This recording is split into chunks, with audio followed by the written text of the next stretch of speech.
start over. I don't know why. And in fact, the house I grew up in was built by a pediatrician from Chicago, George Baxter, and he was one of the original 11 Rotarians. Wow. Very cool. So that house was a whole acre, and it turned out to be the perfect house to have the Rotary Party. So we had the honor of hosting the Glendora Rotary Party for 17 consecutive years.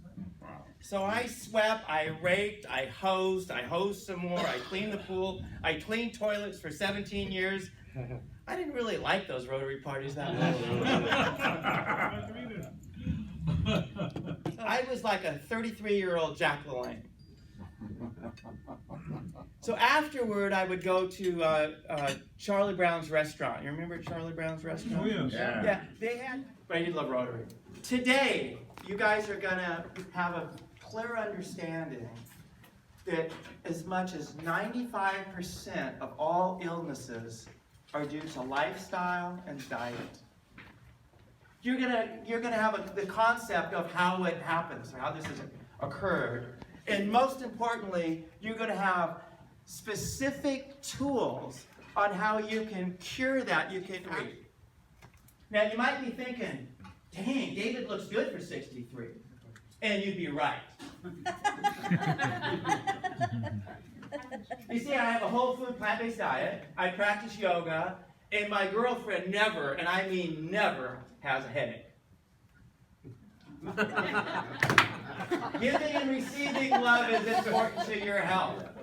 Thank you, Cedric. Cedric got it. Yes. My wife left me.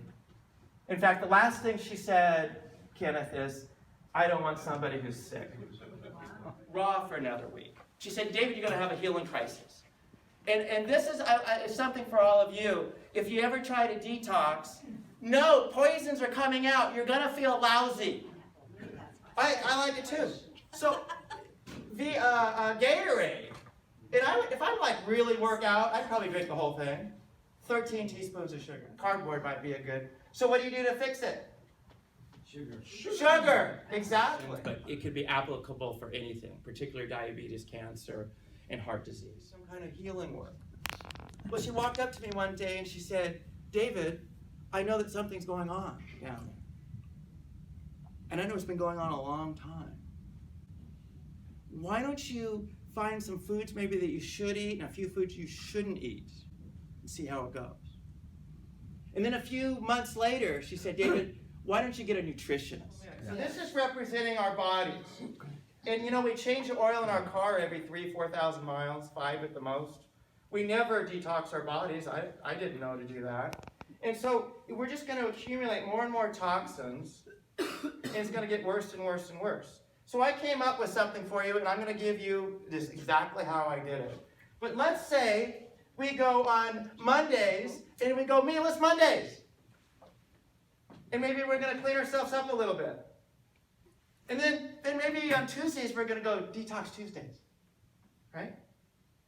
And then on Wednesdays, maybe wheatless Wednesdays. You know, gluten's not very good. And then a spiritual practice is really good. So on Thursdays, why don't we do Thankful Thursdays? Okay. All right?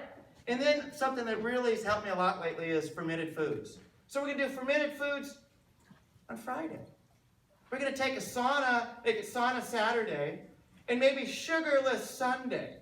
And then the next thing you know, you're going to be just like me, and you're going to have 10, 15 years, or your loved ones, more enjoyable, fantastic life for you and your loved ones. Just like that. Thank you. Thank you so much.